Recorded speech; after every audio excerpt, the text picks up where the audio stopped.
Hello everyone, welcome back to my YouTube channel. आज हम करेंगे क्लास 11th के अकाउंटेंसी का चैप्टर नंबर 11 जिसका नाम है books of original entry cash book के प्रैक्टिकल क्वेश्चन का सोल्यूशन नंबर 13 का बी पार्ट। इससे पहले सोल्यूशन नंबर 13 के ए पार्ट तक मैं आपको करा चुका हूँ। मैं आपको सजेस्ट करूंगा कि यदि अभी तक आपने मेरी पिछली वीडियो नहीं देखी है तो आप मेरे चैनल की प्लेलिस्ट में जाइए। वहाँ पे आपको इस चैप्टर के साथ साथ बाकी सभी चैप्टर की प्लेलिस्ट अवेलेबल होगी, जहाँ पे जाके आप वो वीडियो देख सकते हैं। चलिए अब बिना देरी के शुरू करते हैं अपना क्वेश्चन नंबर 13 के बी पार्ट को, जो कि मैंने ऑलरेडी नोट कर रखा है। क्वेश्चन नंबर 13 का बी पार्ट हमें कह रहा है from the following transaction prepare cash book with cash and bank column. आपको कुछ ट्रांजैक्शन गिवन है जिसके लिए आपको कैश बुक बनानी है, आपको कैश एंड बैंक कॉलम का यूज करना है, मतलब कि डबल कॉलम कैश बुक का यूज करना है। ये होता है format double column cash book का। जितना भी बिजनेस के पास पैसा आया डेबिट साइड मेंशन कर दीजिए, जितना भी बिजनेस के पैसा गया क्रेडिट साइड मेंशन कर दीजिए। उधार की एंट्री को आप कैश बुक में शो नहीं करेंगे। चलिए अब बिना देरी के शुरू करते हैं। वन बाय वन अपने ट्रांजैक्शन को पिक करेंगे और उसे कैश बुक में शो करेंगे। तो पहली कैश एंट्री हमारे पास है जो कि 2016 मई 1 को हुई है। ये हमें ओपनिंग बैलेंस गिवन है, हमें बता रखा है कैश इन हैंड 4800 रुपीज है, बैंक ओवरड्राफ्ट 30,400 रुपीज है। तो आपको क्या करना है, आपको डेबिट साइड मेंशन करना है 2016 मई 1। यहाँ पे आपको मेंशन करना है टू बैलेंस ब्रोड डाउन, और 4800 रुपीज को आपको कैश के कॉलम में मेंशन करना है। देन अगेन आपको डेट मेंशन करनी है 2016 मई 1। अब आपको क्या करना है, जो बैंक ओवरड्राफ्ट है इसको आपको क्रेडिट साइड मेंशन करना है। यहाँ पे आपको लिखना है बाय बैलेंस कैरिड आउट, और 30,400 को क्रेडिट साइड शो करना है। तो इस तरीके से आपको ओपनिंग एंट्री शो करनी है।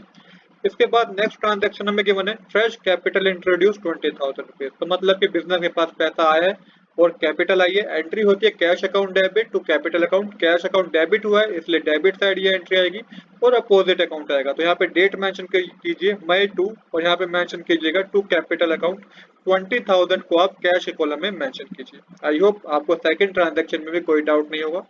देन थर्ड ट्रांजैक्शन हमारे पास डिपॉजिट इनटू बैंक 15,000। तो 15,000 रुपए बैंक में जमा करें हैं, मतलब कि ये कॉन्ट्रा एंट्री है।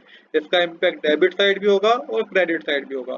तो सबसे पहले इसको डेबिट साइड शो करते हैं। मई 3 लिख के मेंशन कीजिएगा टू कैश अकाउंट, और बैंक के कॉलम में 15,000 रुपए शो कर दीजिए। ऐसा क्यों करा, क्योंकि बैंक का कॉलम इंक्रीज हो गया ना, डिपॉजिट करे बैंक में तो बैंक का कॉलम इंक्रीज हो गया, इसलिए मई 3 लिख के टू कैश अकाउंट लिख के बैंक के कॉलम में 15,000 शो करने हैं। अब इसका इम्पैक्ट क्रेडिट साइड भी होगा। मई 3 डेट मेंशन कीजिएगा, यहाँ पे मेंशन कीजिएगा बाय बैंक अकाउंट, और 15,000 रुपीज कैश में से आप कम कर दीजिए, क्योंकि डिपॉजिट किया बैंक में मतलब कैश ही डिपॉजिट किया होगा बैंक में। तो 15,000 रुपए निकाले और 15,000 रुपए बैंक में जमा कर दिए। तो 15,000 रुपए जब निकाले तो कैश का अमाउंट कम हो गया, बैंक का अमाउंट बढ़ गया, इसलिए हमने क्रेडिट साइड 15,000 रुपए कैश में शो करे, और डेबिट साइड हमने बैंक के कॉलम में 15,000 रुपए शो करे। आई होप इसे हम बोलते हैं कॉन्ट्रा एंट्री। आपको एंट्री समझ में आई होगी। अब आप कॉन्ट्रा एंट्री के लिए सी जरूर लिखिएगा, ये स्टैंड करता है कॉन्ट्रा एंट्री के लिए। इसके बाद नेक्स्ट ट्रांजेक्शन है sold good to Mahesh on credit. तो महेश जी को गुड सोल्ड हुए हैं, वो भी उधार पे। तो उधार की एंट्री कैश बुक का पार्ट नहीं है, इसको आप इसमें नोट नहीं करेंगे। देन अगेन एंट्री हुई है मई 5 को, an amount of 4,200 due from Ashok return of as bad debts in the previous year now recovered. तो 4,200 रुपीज थे जो कि एक तरह से बैड डेट्स थे। ये हमें लगा कि हमारा पैसा डूब गया है, अशोक ने पैसा देने से मना कर दिया, बट कुछ सर्कमस्टांसेस ऐसे हुए कि उसने इस ईयर में वो पैसा हमें दे दिया। तो ये होती है, इसकी एंट्री होती है बैड डेट्स रिकवर, मतलब कि cash account debit to bad debts recover account. Cash account debit हुआ है तो डेबिट साइड ही एंट्री आएगी। डेट मेंशन कीजिएगा मई 5, और यहाँ पे मेंशन कीजिएगा to bad debts recover account. Recover की स्पेलिंग आप पूरी लिख लीजिएगा, मेरे पास स्पेस नहीं था, तो यहाँ पे आप मेंशन कीजिएगा to bad debts recover account, और कैश के कॉलम में 4,200 रुपीज मेंशन कीजिएगा, क्योंकि कैश का अमाउंट बढ़ गया है। देन अगेन अगली ट्रांजैक्शन जो हमें गिवन है वो है withdrew from bank for the payment of life insurance premium 3,000 rupees. तो लाइफ इंश्योरेंस प्रीमियम एक तरह की ड्राइंग है, इस बात को आप याद रखिएगा। और पेमेंट निकाली गई है बैंक से, मतलब कि क्रेडिट साइड ये एंट्री आएगी। आपको मेंशन करना है डेट मई 6, और मेंशन कीजिएगा बाय ड्राइंग अकाउंट, बैंक के कॉलम में 3,000 रुपीज शो कीजिएगा, क्योंकि यहाँ पे पेमेंट गई है बैंक में से, बिजनेस के पेमेंट करी है लाइफ इंश्योरेंस के लिए। नेक्स्ट ट्रांजैक्शन है जो कि मई 8 को हुई है। Received a cheque from Mahesh for rupees 6,000 in full settlement of his account and deposit the same into the bank. तो 6,000 रुपए का चेक महेश पे रिसीव हुआ है, जिसको उसी दिन बैंक में जमा करा दिया गया है। तो एक तरह से पैसा आया बिजनेस के पास, डेबिट साइड ये एंट्री होगी। मई 8 लिख के आप मेंशन कीजिएगा टू महेश और बैंक के कॉलम को 6,000 रुपीज से शो कीजिएगा। नेक्स्ट ट्रांजैक्शन हुई है मई 10 को। मई 10 को ट्रांजैक्शन हुई है sold good to Varun on credit, जो कि उधार की ट्रांजैक्शन है। इसमें हम रिकॉर्ड कैश बुक में हम इसको रिकॉर्ड नहीं करेंगे। देन अगेन ट्रांजैक्शन है receive a cheque for ₹28,000 from Varun in full settlement. अब यहाँ से ना थोड़ी ट्रांजैक्शन समझने की है। हो सकता है कि आपके बुक में शो कर रखा हो कि इसे इस एंट्री को जनरल प्रॉपर में शो करना है, आप इसे जनरल प्रॉपर में शो करते हैं, वो शो कर सकते हैं। बट अगर आप इसको कैश बुक में भी शो करेंगे तो भी कोई गलती नहीं होगी, आपका आंसर जो है वो सेम ही आएगा। तो कैश बुक में आप किस तरीके से शो करते हैं ये मैं अपनी पिछली वीडियो में बता चुका हूँ। एक बार दोबारा मैं उस बात को रिपीट करता हूँ। देखिए यहाँ पे जो ट्रांजेक्शन हुई है मई 12 को, उसमें चेक रिसीव हुआ 28,000 रुपीज का इन फुल सेटलमेंट। अब यहाँ पे हमें नहीं पता कि ये चेक बैंक में कब जमा कराया गया। अभी के लिए हमारे पास कोई इन्फॉर्मेशन नहीं है। हाँ, हो सकता है कि आगे ट्रांजैक्शन में हमारे पास इन्फॉर्मेशन हो कि चेक बैंक में कब जमा कराया। अब जब ये ट्रांजैक्शन हमारे पास सामने आई कि मई 12 को ट्रांजैक्शन हुई है कि वरुण ने 28,000 रुपए का चेक दिया बिजनेस को, तो एक तरीके से हम एज्यूम करेंगे कि हमारा कैश का बैलेंस इंक्रीज हो गया डेबिट साइड का। जब ये बैंक में जमा करा देगा, आगे हमें एंट्री पता चलेगी कि भाई ये ट्रांजैक्शन इस एंट्री का अमाउंट, इस ट्रांजैक्शन का अमाउंट बैंक में जमा करा दिया गया है, तो उसकी हम करते हैं कॉन्ट्रा एंट्री। बात वो एक ही है, आपके आंसर में कोई प्रॉब्लम नहीं होगी, आपका आंसर एकदम करेक्ट आएगा। अगर मान लीजिए क्वेश्चन में मेंशन ही नहीं है कि चेक रिसीव हुआ, उसे बैंक में जमा कराने की कोई इन्फॉर्मेशन ही नहीं मेंशन, तो आप मानेंगे कि बैंक में उसी दिन जमा करा दिया गया था। तो हमारे केस में जो ये ट्रांजैक्शन हम करेंगे, इसके बाद वो ट्रांजैक्शन है जिसमें हमें बता रखा है कि ये चेक बैंक में कब जमा कराया गया था। तो ये मई 12 को ट्रांजैक्शन हुई है receive a cheque 28,000 rupees from Varun in full settlement. तो यहाँ पे 28,000 रुपीज का चेक रिसीव हुआ है वरुण से 20 फुल सेटलमेंट। तो एक तरह से हम मानेंगे, क्योंकि यहाँ पे डिटेल मेंशन नहीं है कि बैंक में कब जमा करा दिया गया, तो यहाँ पे डेट मेंशन कीजिए मई 12। यहाँ पे मेंशन कीजिएगा टू वरुण, क्या मेंशन कीजिएगा टू वरुण, और कैश के कॉलम को शो कर दीजिए 28,000 से कि 28,000 रुपीज कैश का कॉलम एक तरीके से क्या हुआ है, इंक्रीज हुआ है। अभी के लिए हम ये एज्यूम करेंगे। इसके बाद नेक्स्ट ट्रांजैक्शन में बता रखा है कि भाई जो मई 15 को हमने क्या करा, वरुण का चेक बैंक में जमा करा दिया। तो अब यहाँ पे होगी कॉन्ट्रा एंट्री कि अब वरुण का चेक हमने बैंक में जमा करा दिया। तो सबसे पहले क्या होगा कि बैंक का बैलेंस बढ़ गया, तो यहाँ पे मेंशन कीजिए debit side to cash account, और बैंक के कॉलम में शो कर दिए 28,000 रुपीज तो कितने का चेक हमने बैंक में जमा करा दिया। अब इसका इम्पैक्ट क्रेडिट साइड भी होगा। क्यों होगा? क्योंकि हमने एज्यूम किया था कि 28,000 रुपीज कैश हमारा इंक्रीज हो गया। अब हमारे पास क्या होगा कि कैश हमारे पास कम होगा, तभी तो हमने बैंक में जाके जमा कराया है। तो इसकी होती है कॉन्ट्रा एंट्री। चेक जो हमें रिसीव हुआ उसे हमने वरुण को उस जो जो हमें चेक रिसीव हुआ उसको हमने बैंक में जमा करा दिया। तो 28,000 रुपए कैश में से आपको कम भी करने होंगे, तो यहाँ पे मेंशन करना है बाय बैंक अकाउंट, और 28,000 रुपीज को कैश के कॉलम में शो कीजिएगा। और ये बन गई हमारी कॉन्ट्रा एंट्री। तो यहाँ पे C0 मेंशन कीजिएगा। अब मैं इस पूरे कंसेप्ट को एक बार दोबारा रिपीट कर दूं, क्योंकि ये थोड़ा टफ पड़ता है बच्चों को समझने में। हालांकि कुछ इतना ज्यादा मुश्किल चीज नहीं है ये, आपको सिर्फ समझना है कि जब एंट्री में हमें पता चला कि चेक रिसीव हुआ बिजनेस को, तो आपको एज्यूम करना है कि एक तरह से बिजनेस के पास कैश बढ़ गया। आगे आपको ट्रांजैक्शन पढ़नी होगी। अब अगले ट्रांजैक्शन में आपको ये पता चलता है कि भाई जो चेक हमें रिसीव हुआ था अपनी पहली ट्रांजैक्शन में, वो अब हमने बैंक में जमा करा दिया, तो उसकी आपको कॉन्ट्रा एंट्री करनी है। आई होप कि मेरी बात आपको यहाँ पे क्लियर होगी। अब करते हैं नेक्स्ट ट्रांजैक्शन। नेक्स्ट ट्रांजैक्शन है जो कि मई 18 को ये Varun cheque return by bank dishonour bank charges 25 on this cheque. अब जो वरुण का चेक था ना, अभी भी उसी ट्रांजैक्शन की बात चल रही है। जो वरुण का चेक हमने मई 15 को बैंक में जमा करा दिया था, उसको बैंक ने डिसओनर कर दिया। रीजन कुछ भी हो सकता है, और ऊपर से बैंक ने चार्जेस भी लगा दिए 25 रुपए के, क्योंकि चेक क्या हो गया, डिसओनर हो गया। अब यहाँ पे जब चेक डिसओनर हो गया है, तो अब क्या करना होगा, आपको रिवर्स एंट्री करनी होगी। क्योंकि हमारे लिए तो बैंक में पैसा आ गया था 28,000 रुपए, बट हमें पता चला कुछ दिन बाद कि बैंक ने तो चेक एक्सेप्ट ही नहीं करा, बैंक ने तो डिसओनर कर दिया। तो अब हमें अपने बैंक के कॉलम को कम करना होगा क्रेडिट साइड। मई 18 लिख के मेंशन कीजिए बाय वरुण, और 28,000 रुपीज को बैंक के कॉलम में शो कीजिएगा। इसके बाद 25 रुपीज के चार्जेस पे लगा दिए बैंक ने।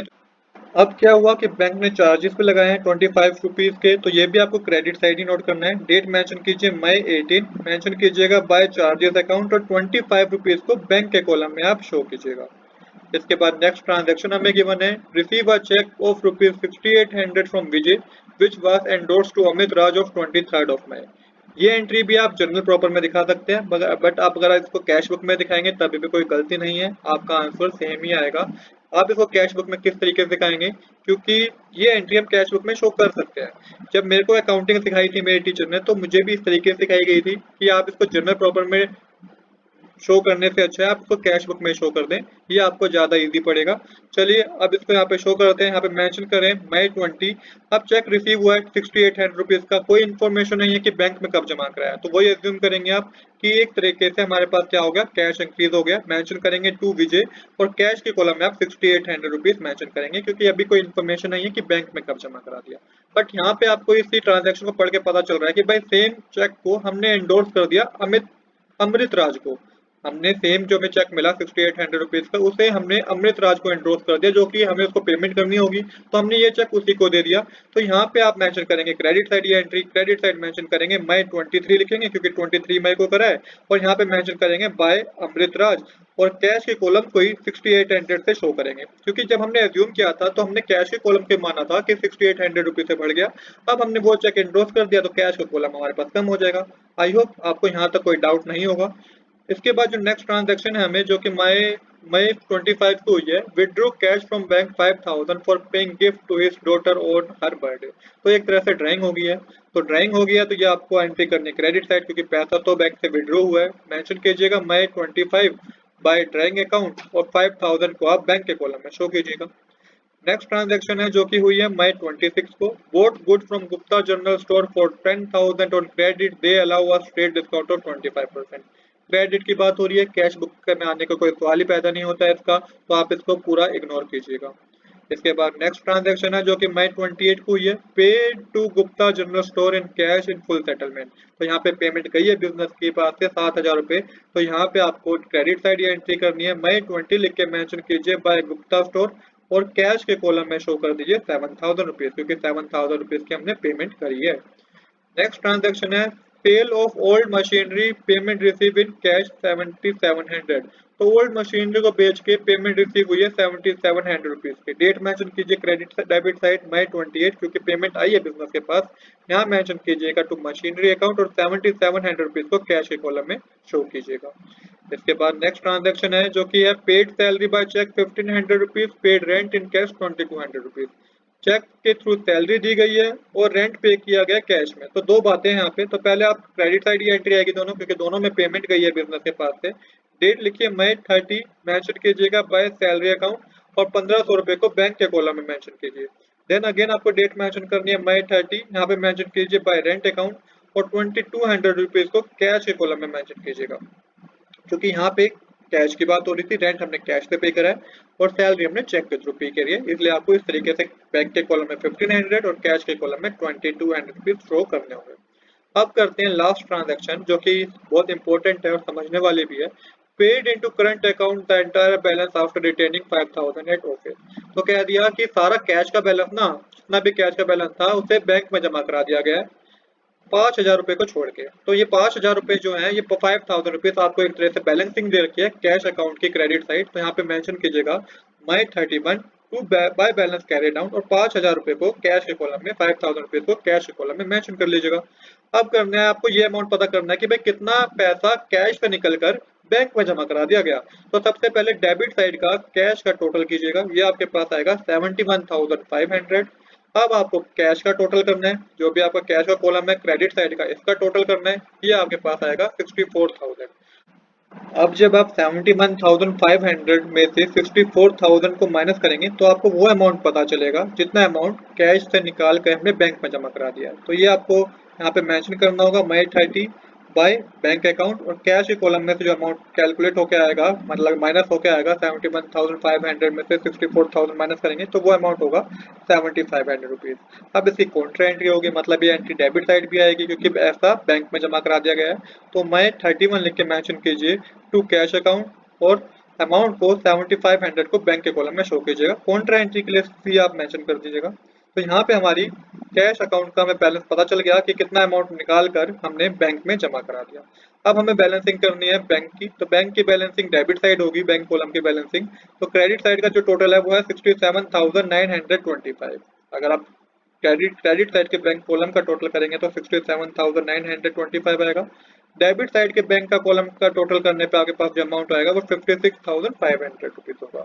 अब आप माइनस कीजिएगा 67,925 में से 56,500 रुपीज को, तो ये आपके पास जो अमाउंट आएगा डेबिट साइड माई 31 लिख के मेंशन कीजिए टू बैलेंस ब्रॉट डाउन, और आपको बैंक के कॉलम में मेंशन करना है 11,425, क्योंकि जब आप माइनस करेंगे तो ये आपके पास 11,425 रुपीज भी आएगा। यहाँ पे आपकी डेबिट और क्रेडिट साइड क्या हो जाएगी, इक्वल हो जाएगी। तो आज के लिए इतना ही। I hope you like this video. If you like this video please do subscribe this channel. Thanks for watching.